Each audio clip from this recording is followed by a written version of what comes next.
매일 성경 묵상을 돕는 해설 가이드입니다. 안녕하세요, 묵상 코치입니다. 함께 읽고 나눌 말씀은 사무엘상 19장 1절에서 24절까지 말씀입니다. 다윗을 죽이려는 사울의 의지가 더욱더 노골적이고 공개적으로 변해갑니다. 그러나 다윗을 구한 사람이 다른 사람이 아니라 사울의 딸인 미갈이었던 사실이 흥미롭습니다. 계속해서 다윗을 죽이려는 사울은 마침내 하나님의 신의 포로가 되어 무장해제를 당하고 전혀 무방비 상태로 누워있게 됩니다. 이를 통해 다윗을 보호할 뿐 아니라 사울로 하여금 참된 왕이 누군지를 알려줍니다. 1절에서 7절 읽겠습니다. 사울이 그의 아들 요나단과 그의 모든 신하에게 다윗을 죽이라 말하였더니 사울의 아들 요나단이 다윗을 심히 좋아하므로 그가 다윗에게 말하여 이르되 내 아버지 사울이 너를 죽이기를 깨하시느니라. 그러므로 이제 청하노니 아침에 조심하여 은밀한 곳에 숨어 있으라. 내가 나가서 내가 있는 들에서 내 아버지 곁에 서서 내 일을 아버지와 말하다가 무엇을 보면 내게 알려주리라 하고 요나단이 그의 아버지 사울에게 다윗을 칭찬하여 이르되 원하건대 왕은 신하 다윗에게 범죄하지 마옵소서. 그는 왕께 득죄하지 아니하였고 그가 왕께 행한 일은 심히 선함이이다. 그가 자기 생명을 아끼지 아니하고 블레셋 사람을 죽였고 여호와께서는 온 이스라엘을 위하여 큰 구원을 이루셨으므로 왕이 이를 보고 기뻐하셨거늘 어찌 까닭 없이 다윗을 죽여 무죄한 피를 흘려 범죄하려 하시나이까. 사울이 요나단의 말을 듣고 맹세하되 여호와께서 살아계심을 두고 맹세하거니와 그가 죽임을 당하지 아니하리라.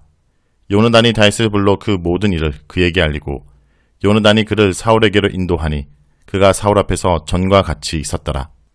다윗이 자신을 대신할 왕으로 하나님께 선택을 받았다는 사실을 알게 된 사울은 겉으로는 다윗을 자신의 사이로 삼겠다 말하며 대우해주는 것처럼 보였지만 속으로는 다윗을 은밀하게 죽이기 위해 매우 골몰합니다. 다윗이 블레셋 사람의 손에 죽기를 바라는 마음으로 미갈의 신부값으로 블레셋 사람의 포피 100개를 요구했지만 다윗은 아무런 상처 없이 요구한 것의 2배로 성취하여 미갈과 결혼하게 됩니다. 이로 인해 다윗의 입지는 점점 탄탄해지고 이스라엘 백성들 사이에서 그의 명성은 갈수록 높아지고 있었습니다. 은밀하게 다윗을 죽이는 것이 어렵다 판단한 사울은 이제 공개적으로 다윗을 죽이라고 요나단과 그의 신하들에게 말합니다. 여기서 그의 아들 요나단과 그의 신하들은 사울이 가장 신뢰한 인물들입니다. 그의 머릿속에는 오직 다윗에 대한 두려움과 그러므로 다윗을 죽여야만 한다는 생각밖에 없었습니다. 그는 다윗을 죽였을 때 자신의 딸 미갈이 받을 상처와 백성들로부터 받을 비난은 물론이고 하나님께 받을 벌에 대해서도 생각하지 않았습니다. 눈앞에서 다윗을 제거하고 왕권을 지켜야 된다는 생각뿐이었습니다. 이런 사울의 모습은 하나님의 영이 떠난 어리석은 인간의 모습을 잘 보여줍니다. 사울에게는 더 이상 하나님 보시기에 무엇이 옳은지를 판단할 지혜가 없을 뿐 아니라 아예 하나님을 염두에 두지 않게 된 것입니다. 이런 사울의 생각과는 달리 요나단은 여전히 다윗을 좋아합니다. 본문에서 요나단을 사울의 아들이라 표현한 것은 사울과는 달리 다윗을 기뻐한다는 사실을 강조하기 위한 것입니다.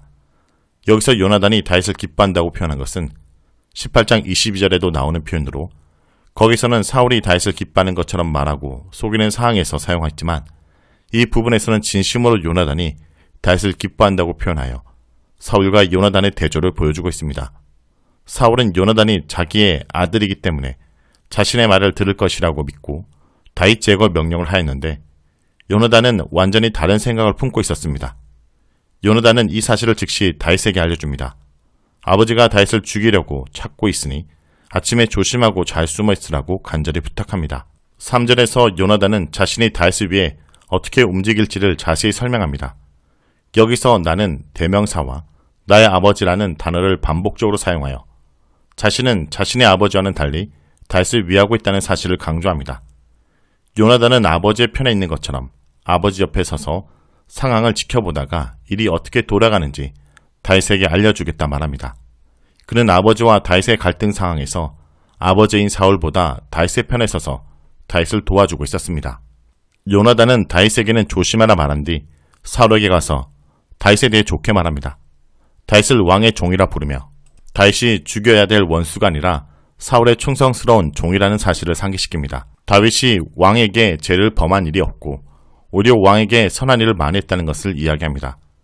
여기서 왕에게 죄를 범한 일이 없다는 사실은 다윗을 죽이는 일은 무죄한 피를 흘리는 것이고 오히려 왕이 죄를 범하는 일이 된다는 것을 말하기 위한 것입니다. 그리고 다윗이 행한 선한 일을 5절에서 구체적으로 말하는데 생명을 아끼지 않고 블레셋 사람들을 죽인 일, 즉 골리앗을 죽인 일을 언급하고 있습니다. 다윗의 최대 업적인 골리앗과 전투를 언급하면서 아무도 골리앗에게 대항하여 싸우지 못하고 두려워하고 있던 상황에서 다윗 혼자 목숨을 걸고 싸우러 나가 골리앗을 죽임으로써 여호와께서 이스라엘을 구원하시는 죄를 보게 되었다라고 상기시킵니다. 요나단은 여기서 두 가지를 강조하는데 다윗이 생명을 아끼지 않고 싸웠다는 것과 여호와께서 이스라엘을 구원하셨다는 것입니다. 이것은 다윗이 목숨을 걸고 나서지 않았다면 여호와의 구원도 볼 수 없다라고 말하는 것입니다. 그때 왕도 이것을 기뻐했다라고 지적합니다.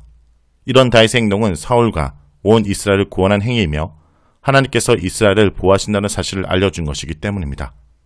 그러면서 결정적으로 요나단은 다윗을 죽이는 것은 무자한 피를 흘리는 살인죄인데 왜 이러한 일을 행하는지 수사학적으로 묻습니다. 무고한 사람을 죽이는 살인죄를 저질러서는 안 된다는 요나단의 간곡함을 표현한 것입니다. 여기서 요나단의 입장이 가장 어렵습니다. 요나단은 사울의 아들로 정상적인 상황에서는 사울이 죽으면 다음 왕위를 이을 왕자입니다. 그렇기 때문에 다음 왕으로 선택된 것으로 보이는 다윗을 좋게 볼 수 없고 사울처럼 요나단도 다윗을 죽이고 자신이 왕위에 오르고 싶은 마음이 있을 수 있습니다. 그것이 인간적으로 당연한 마음입니다. 사울이 다윗을 죽이려는 마음은 인간적 면에서 보자면 당연한 행동일 수 있습니다. 여기서 요나단이 모른 척 눈 감으면 자신의 손에 피를 묻히지 않으면서 다윗을 제거하고 자신이 다음 왕으로 등극할 수도 있습니다. 하지만 요나단은 인간적 길을 선택하지 않습니다. 사무엘상 14장의 전투에서 보듯이 요나단은 다윗과 같이 여호와를 온전히 믿는 신앙을 가진 신실한 인물이었습니다. 그렇기 때문에 인간적 권력이나 욕망의 눈으로 다윗을 바라본 것이 아니라 하나님의 관점에서 옳고 그름을 판단한 것입니다. 그는 다윗이 무죄다는 것과 죄 없는 다윗을 죽이는 것은 하나님께 죄를 범하는 것을 사울에게 강조합니다.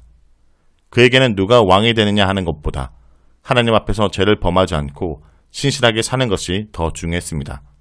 그는 아버지 사울이 하나님 앞에서 범죄하는 것을 막음으로써 하나님께 벌을 받지 않으려고 한 것입니다. 그는 인간적 눈으로 다윗을 바라본 것이 아니라 하나님의 마음으로 다윗을 바라봤습니다. 그가 다윗을 사랑한 것은 하나님과 동행하며 하나님의 마음을 알 수 있었기 때문입니다. 그래서 비록 자신이 올라가야 될 왕자의 자리에 다윗이 올라가겠지만 그럼에도 그는 다윗을 사랑할 수 있었고 그를 위해 일할 수 있었습니다. 이스라엘 왕을 선택하신 분도 오직 여호와이심을 믿었기 때문입니다. 요나단은 철저히 하나님의 주권을 인정한 것입니다. 이런 요나단의 논리적 간절한 요청에 사울은 자신의 잘못을 깨닫습니다. 그는 다윗을 죽이지 않겠다고 여호와의 살아계심을 두고 맹세합니다. 사울의 이 맹세는 이 시점에서는 다윗을 죽이지 않겠다는 말이 진심이라는 것을 표현하는 것입니다. 14장의 금식 맹세와 금식을 어긴 자에 대한 처벌의 맹세에서 사울은 맹세를 통해 자신의 진정성을 보이고 1차적으로 그 맹세를 지키려고 애썼기 때문입니다. 그러나 결과적으로 사울이 두 번 다 맹세를 지키지 않았는데 14장의 맹세는 백성들이 말렸기 때문이고 19장의 맹세는 그가 악신에 사로잡혀 의지가 약해졌기 때문입니다. 어쨌든 사울이 공개적으로 다윗을 죽이려고 한 첫 번째 계획은 아들 요나단의 간곡한 만류로 실천되지 못했습니다. 그는 하나님 앞에서 다윗을 죽이는 죄를 범하지 않게 되었습니다. 아버지를 설득하는 것에 성공한 요나단은 이 사실을 다윗에게 알립니다. 여기서 모든 일이라는 표현을 사용하여 다윗과 요나단 사이는 숨길 것이 없다는 것을 강조합니다. 요나단은 직접 다윗을 사울에게로 데려가서 사울과 다윗을 화해시킵니다. 다윗은 전과 같이 사울의 신하로 그리고 공중 악사로 사울을 섬기게 됩니다.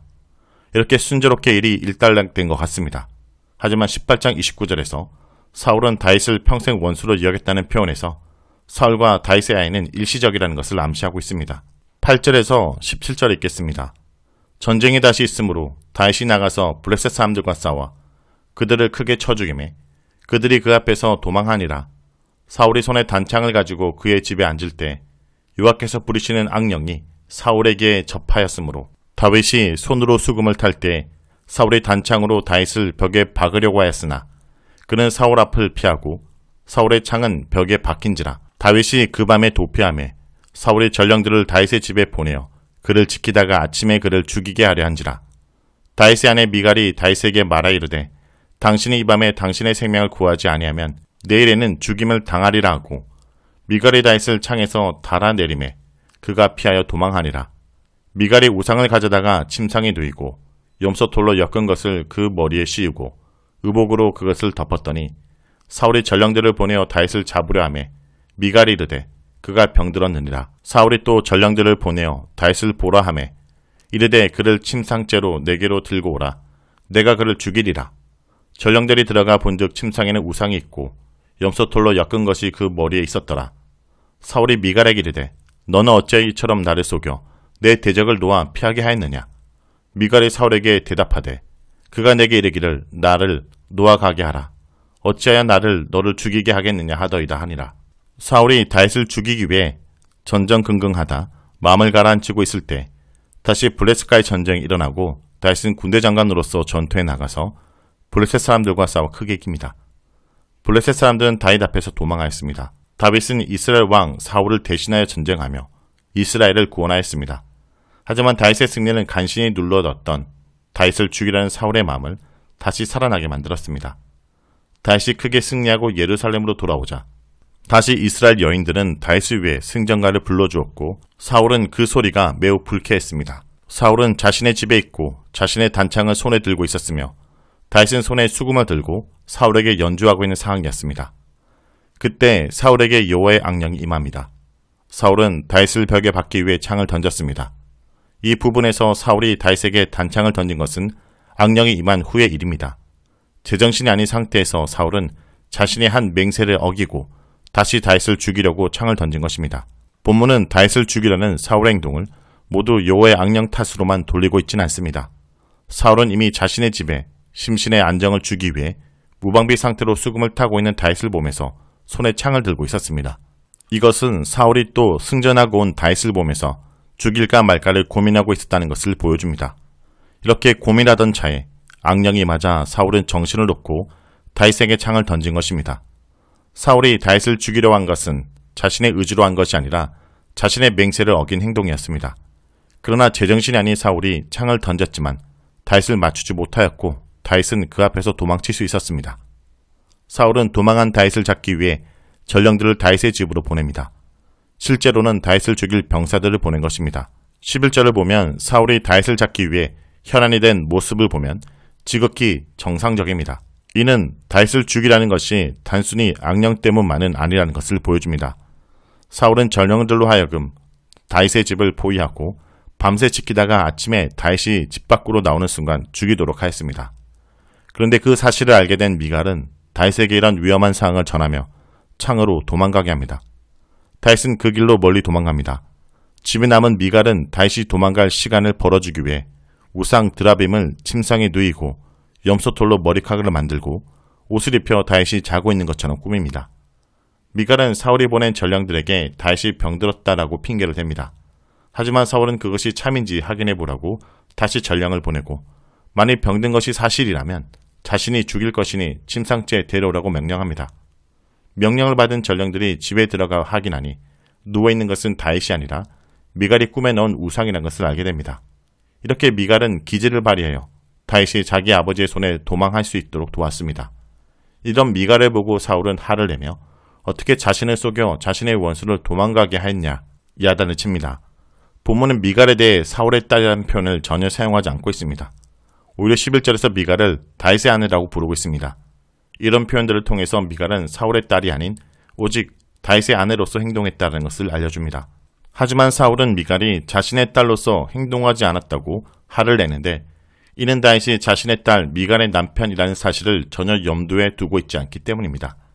이렇게 화를 내는 사울에게 미갈은 다윗이 죽이겠다 협박해서 어쩔 수 없었다고 변명합니다. 비록 자신의 의지대로 도망가게 하였지만 아버지에게 대항할 힘이 없는 미갈은 거짓말을 함으로써 위기를 모면할 수밖에 없었습니다. 다음은 18절에서 24절입니다. 다윗이 도피하여 라마로 가서 사울에게로 나아가서 사울이 자기에게 행한 일을 다 전하였고 다윗과 사물이 나요스로 가서 살았더라.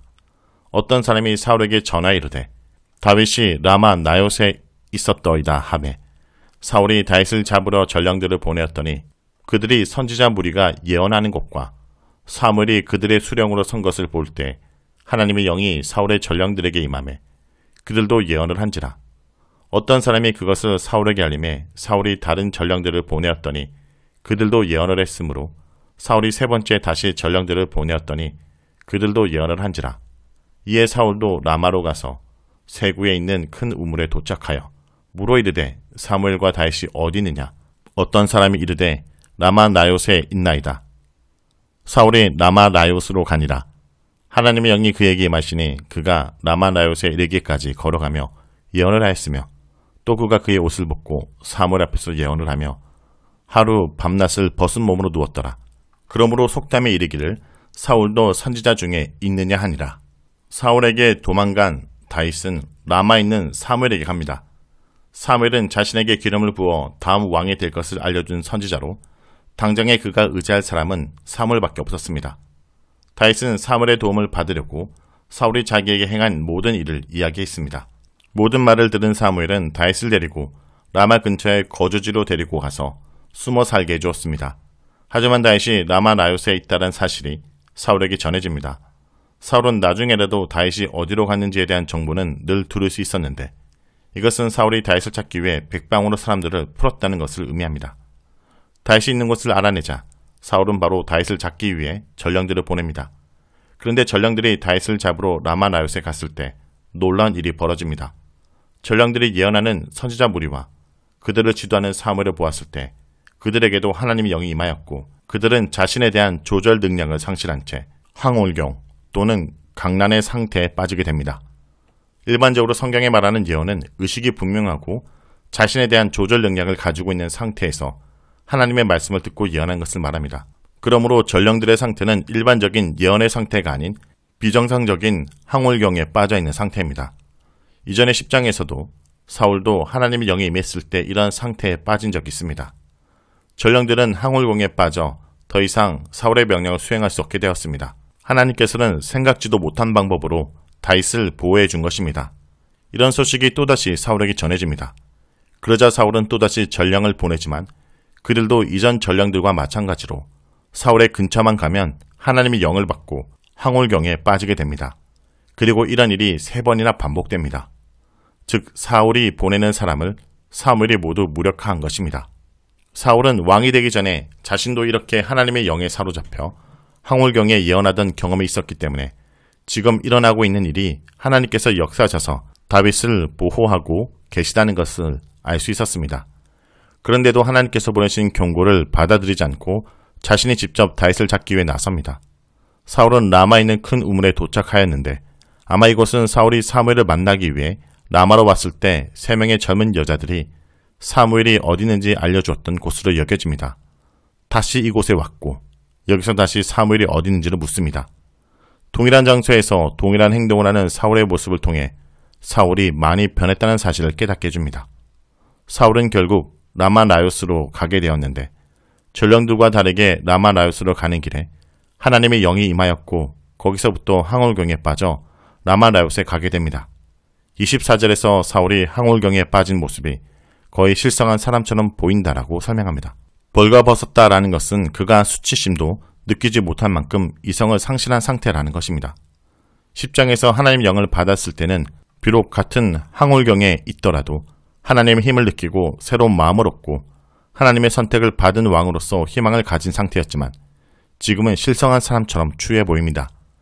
이런 사울의 모습은 하나님께 버림받고 하나님 말씀에 끊임없이 불순종하며 이성을 잃은 자신의 욕망만을 추구하는 현재 사울의 모습을 잘 보여줍니다.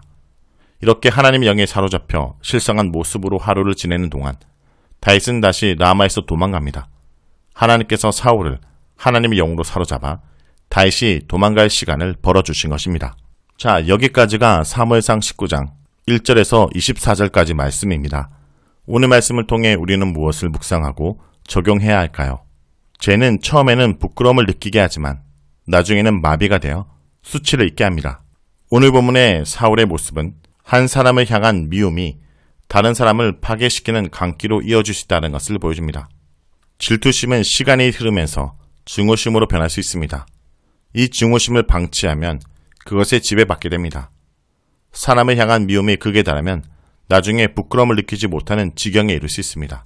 성도 여러분, 형제를 미워하는 자마다 살인자라고 말하신 예수님의 말씀을 잊지 않는 하루가 되길 간절히 기도드립니다.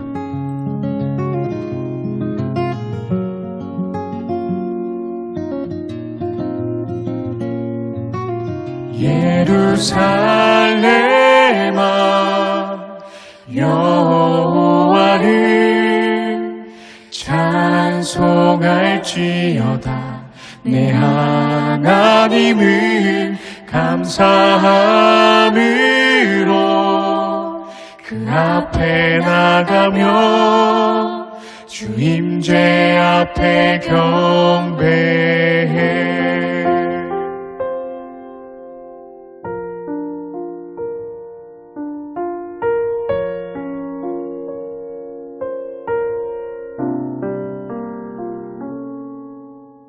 우리 주는 위대하며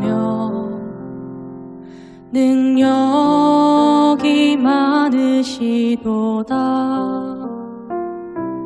그의 지혜 무궁하며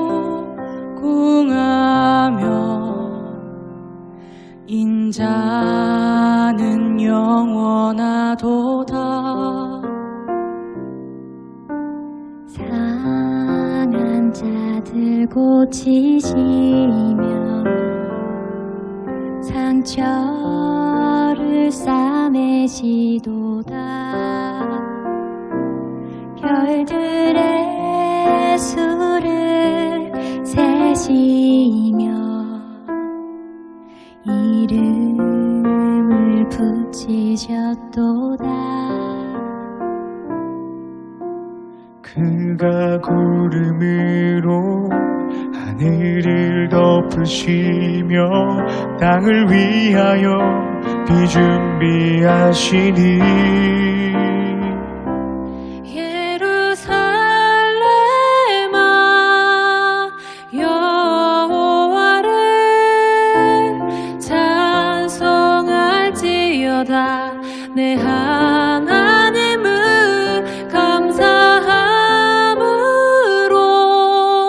그 앞에 나가며 주 임재 앞에 경배해.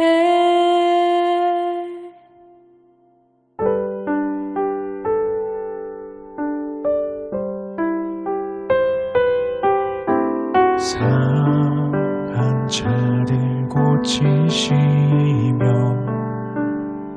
상처를 싸매시도다. 별들의 수를 세시며 이름을 붙이셨도다. 그가 구름으로 하늘을 덮으시며 땅을 위하여 비 준비하시니 그가 구름으로 하늘을 덮으시며 땅을 위하여 비 준비하시니 예루살렘아 여호와를 찬송할지어다. 내 하나님을 감사함으로 그 앞에 나가며 주 임재 앞에 경배해. 예루살렘아 여호와를 찬송할지어다. 내 하나님을 감사함으로 그 앞에 나가며 주 임재 앞에 경배해.